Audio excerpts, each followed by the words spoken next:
Hola, bienvenidos a Tiempo de Letras. Hoy nos encontramos con la profesora Gabriela Castellanos, autora de la novela Jalisco pierde en Cali.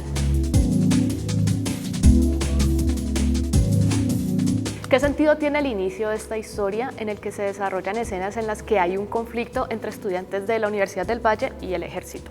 Bueno, el libro está inspirado en todos los sucesos del 26 de febrero de 1971, cuando hubo una gran asonada en Cali, eventos muy poco comunes, como por ejemplo un toque de queda que se anunció a las 12 del día para las 2 de la tarde, lo cual implicó que todas las oficinas, los bancos, las empresas de todo tipo, las industrias, soltaron a sus empleados, los colegios, las universidades, y todo ese enorme caudal de gente empezó a transitar desde las 12 del día para tratar de llegar a sus casas a las 2 de la tarde, sin que hubiera en ese momento ningún transporte público, porque todos los buses y los taxis y los automóviles se habían retirado porque había habido ya muchas quemas a esa hora. Ya se había incendiado inclusive hasta un carro de bomberos. Ahora, ¿cómo fue que empezó esta asonada que probablemente es la más fuerte, la más intensa y violenta que ha vivido la ciudad de Cali en toda su historia? Se inició porque en la Universidad del Valle se había iniciado un movimiento de estudiantes que intentaban cambiar la cara de la Universidad del Valle. La Universidad del Valle era una universidad que estaba en esa época muy influida por unas fundaciones estadounidenses como la Fundación Kellogg, la Ford. Eran fundaciones que decidían hasta cierto punto cómo se investigaba y qué se hacía en la universidad. Existía un rector que consideraban los estudiantes era muy dictatorial y ellos querían una universidad más abierta, una universidad más del pueblo. Era la época del gran fermento revolucionario. En el 71, la gran mayoría de los estudiantes creían que venía una revolución socialista y parte de los profesores también, que iba a haber una revolución socialista que iba a transformar a toda América Latina, que esto era inevitable. Entonces este movimiento era liderado por estudiantes que habían hecho realmente un proceso muy organizado, muy metódico, muy bien pensado, sin recurrir a la violencia. Un día antes habían hecho lo que ellos llamaron la toma sin bolillo. Se habían ocupado la Plaza de Caicedo con una serie de actos artísticos y discursos y representaciones teatrales en la calle, donde se representaba lo que era el problema, cuál era el conflicto, por qué los estudiantes estaban en huelga y por qué los estudiantes se habían tomado la rectoría y otros edificios. Impedían la entrada del rector y de los profesores y de todo el mundo. O sea, ¿pero por qué lo hacían? ¿Qué era lo que buscaban?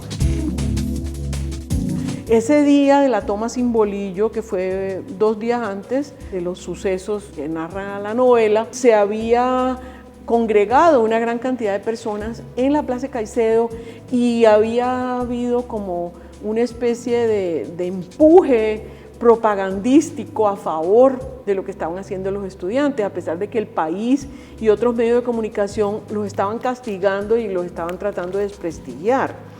Entonces, la madrugada del 26 de febrero, a las 3 de la mañana, llega el ejército en camiones y se toman la universidad, pero todavía no habían entrado, no entran violentamente en rectoría como se temía, sino que simplemente ocupan los alrededores, los alrededores de todos los edificios.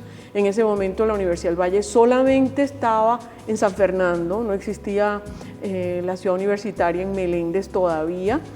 Y los estudiantes se enteran desde la madrugada de lo que había sucedido y empiezan una campaña de llamadas telefónicas recurriendo a todos sus contactos. Ellos habían establecido contactos con todos los colegios, con todos los sindicatos y empiezan a movilizar a todas estas personas de tal manera que para las 7 de la mañana ya estaba completamente llena la universidad y los alrededores. Era una enorme cantidad de personas y seguían llegando de Santa Librada, del Politécnico, del Camacho, profesores que estaban en huelga, muchos sindicatos, profesores inclusive y estudiantes de otras ciudades.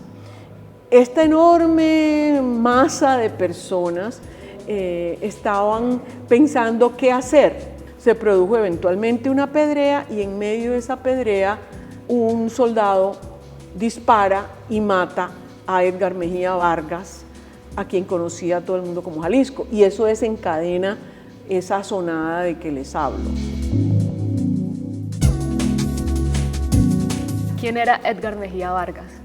Edgar Mejía Vargas era un estudiante de educación física y un voleibolista, era de la selección del Valle de voleibol y era también monitor de los cursos de educación física que recibían todos los estudiantes. Entonces era una figura muy conocida.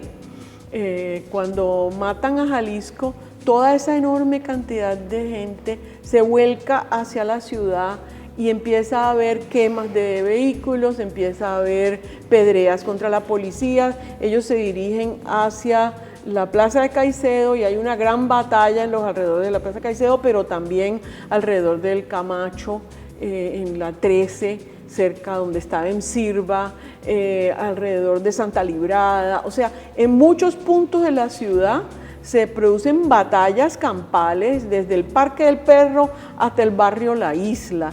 Se produce una cantidad tan grande de pedreas y de disturbios que el gobernador toma la decisión de decir que a las 2 de la tarde todo el mundo debe estar en sus casas y se inicia entonces la peregrinación de grandes cantidades de personas por toda la ciudad a pie, tratando de llegar a sus casas.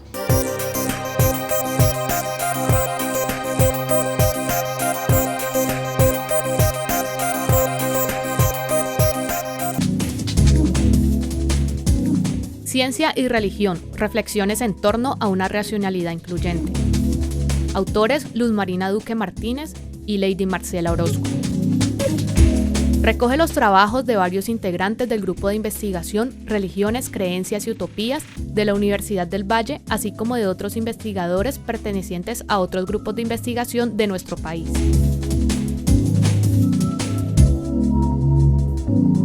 Tiempo de Letras es una producción del programa editorial de la Universidad del Valle.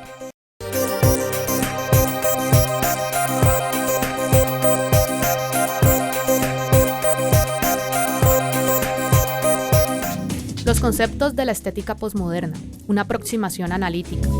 Autora Irina Vázquez Sánchez. Muchas dudas invaden al espectador del arte de hoy. Lo que antes era válido, hoy resulta obsoleto. Unos se preguntan si aquello se puede llamar arte, mientras otros simplemente declaran su muerte. Pero con la disolución de sus límites, el arte no desaparece. No se trata del fin del arte, sino del fracaso de las viejas doctrinas que pretenden explicarlo. Tiempo de Letras es una producción del programa editorial de la Universidad del Valle.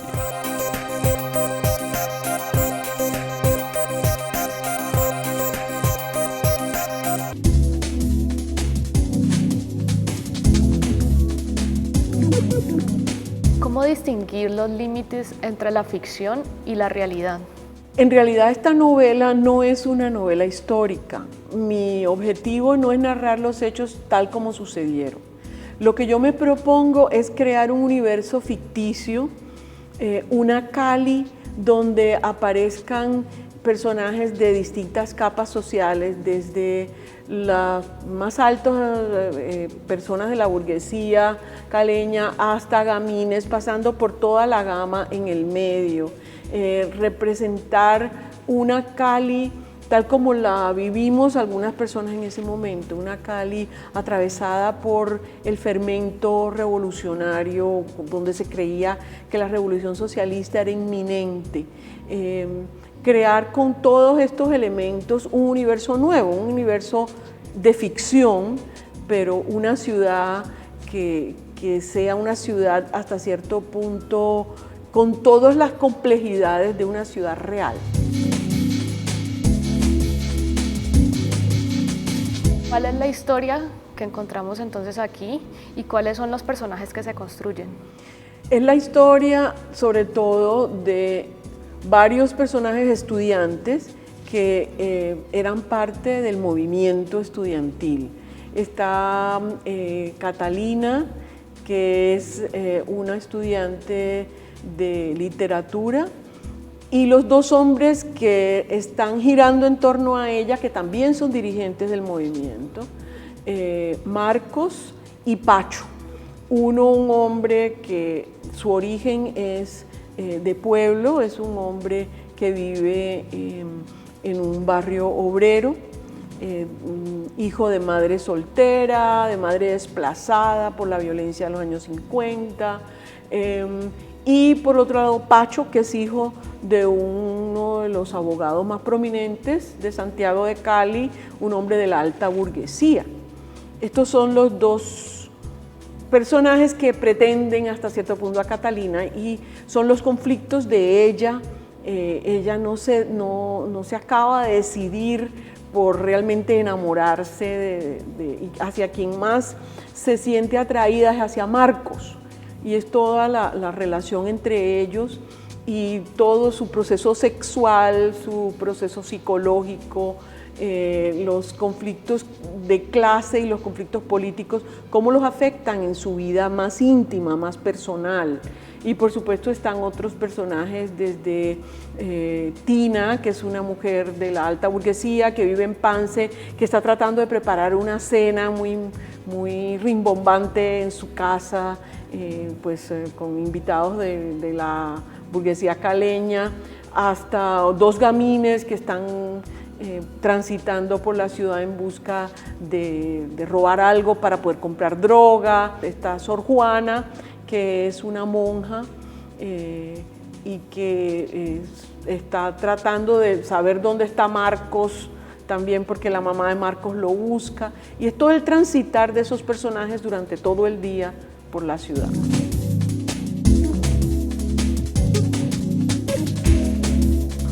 ¿Cómo define su estilo como novelista y cuáles son los escritores que la influencian? Bueno, yo creo que todos los escritores que uno ha leído a lo largo de la vida de alguna forma lo influencian, ¿no? Pero uno trata de construir su propio estilo. Mi estilo se caracteriza, pienso yo, por el uso de metáforas y de imágenes literarias, pero también por una narrativa que tiene una serie de capítulos cortos donde interviene distintos personajes y vistos focalizados desde cada uno de ellos, desde el universo psíquico, desde la postura personal de cada uno de ellos. Entonces se trata de reflejar personas de distintas edades, de diversas posiciones políticas, de diversos puntos de vista, y tratar de construir con todo eso un universo completo, ¿no? Que tenga todos los visos de verosimilitud, pero que al mismo tiempo tenga una gran cantidad de elementos ficticios, y constantemente penetran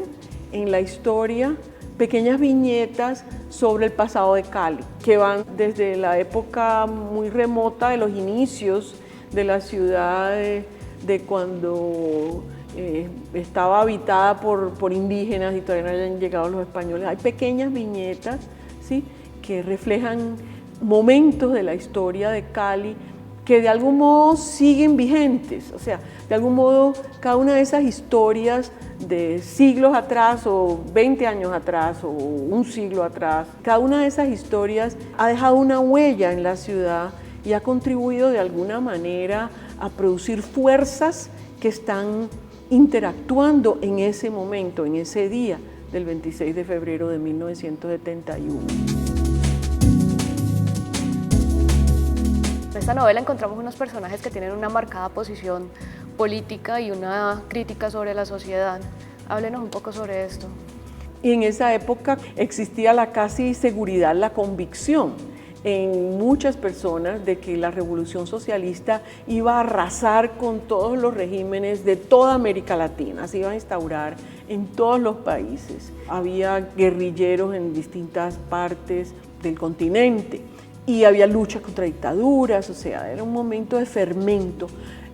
Pero la novela no puede ser la portavoz de una sola posición política. Allí están representadas las voces de profesores y otras personas prominentes de la ciudad que tenían una postura de gran oposición a estas posiciones políticas, que además estaban muy renuentes a aceptar los cambios que se venían produciendo. Esta fue la época de mayo del 68 en París, que cambió totalmente no solo la educación, sino la política del país en muchos sentidos, de Francia. Era la época de la lucha contra la guerra en Vietnam, en Estados Unidos, era la época de los hippies, era la época del movimiento negro, era la época del inicio de las feministas alrededor del mundo. De manera que era una época en que lo que parecía que estaba sucediendo era que se estaba acabando un mundo viejo y estaban haciendo algo totalmente nuevo, con unas dimensiones que todavía no se alcanzaba a conocer su proyección hacia el futuro, cómo iba a quedar el mundo después de todos estos fermentos y todas estas revoluciones de distinto tipo. Y había personas que querían detener estos cambios, que querían inclusive retroceder. Había personas conservadoras y personas reaccionarias, realmente que deseaban volver al pasado, además de toda una gran cantidad, sobre todo de intelectuales, que creían firmemente en la revolución socialista.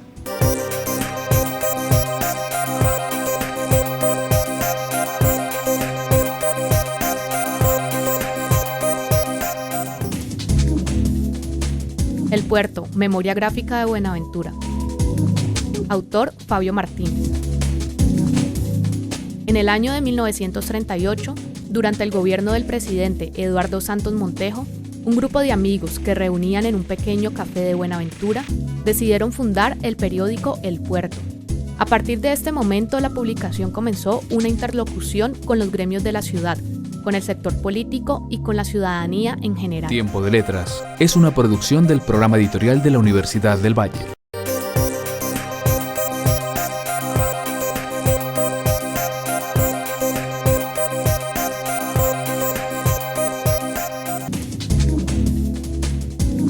La piel en pena. Autor Hernando Urriago Benítez.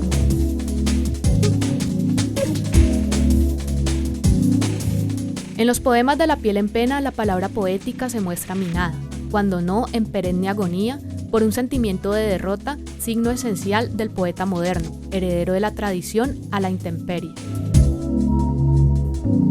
Tiempo de Letras es una producción del programa editorial de la Universidad del Valle.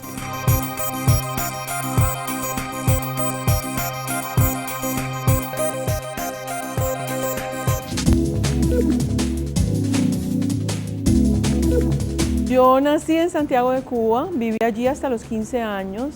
La infancia fue un poco dura porque fue toda la época de primero la dictadura, luego la guerra contra la dictadura, o sea, la revolución cubana. Entonces, pues fue una infancia en que se padecía mucho temor.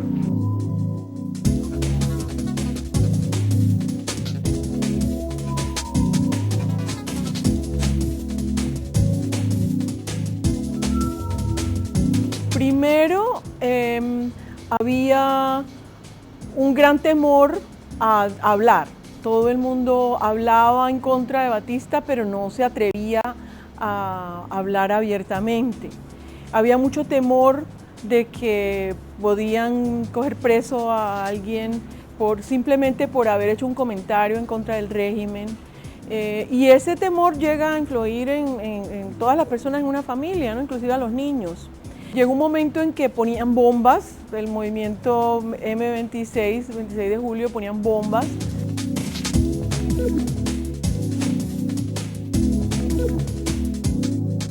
realmente nunca hubo muertos por las bombas, lo ponían en sitios y en momentos en que no afectaba a nadie, pero la gente empezó a no salir. Llegó un momento en que no íbamos a ninguna parte de noche. Los edificios alrededor de la casa donde yo vivía estaban ocupados por los soldados de Batista y el movimiento 26 de julio, los rebeldes, salían de noche y disparaban contra ellos, y en torno a mi edificio zumbaban las balas toda la noche. Muchas noches dormimos en el piso con miedo cuando podíamos dormir. A los 15 me fui para Estados Unidos y viví allá 9 años. Pero cuando terminé la maestría, nunca me sentí en Estados Unidos realmente a gusto. Y tenía una hermana que era profesora acá y ella me dijo que por qué no iba y vivía con ella. Entonces vine acá, vine a Santiago de Cali, me enamoré de Santiago de Cali.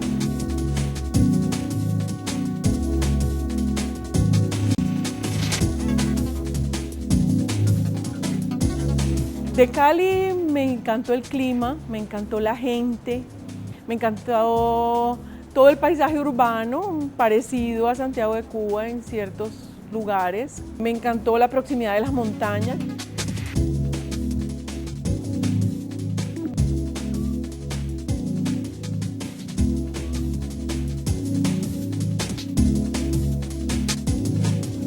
Yo llegué a trabajar con la iglesia y a trabajar en un centro parroquial y a ser profesora de un colegio que ya no existe, que se llama el Colegio Universitario del Sagrado Corazón. Pero algún tiempo después tuve algunos problemas con los obispos, que el obispo de Santiago de Cali consideró que el trabajo que nosotros hacíamos era un trabajo subversivo, pues lo único que hacíamos era tratar de que, utilizando el método de Paulo Freire, las personas de bajos recursos tomaran una actitud de cambio social, ¿no? Y nos echaron a los curas, a las trabajadoras sociales, a mí, a mi hermana. Entonces, poco tiempo después entré a trabajar como profesora de idiomas a la Universidad del Valle.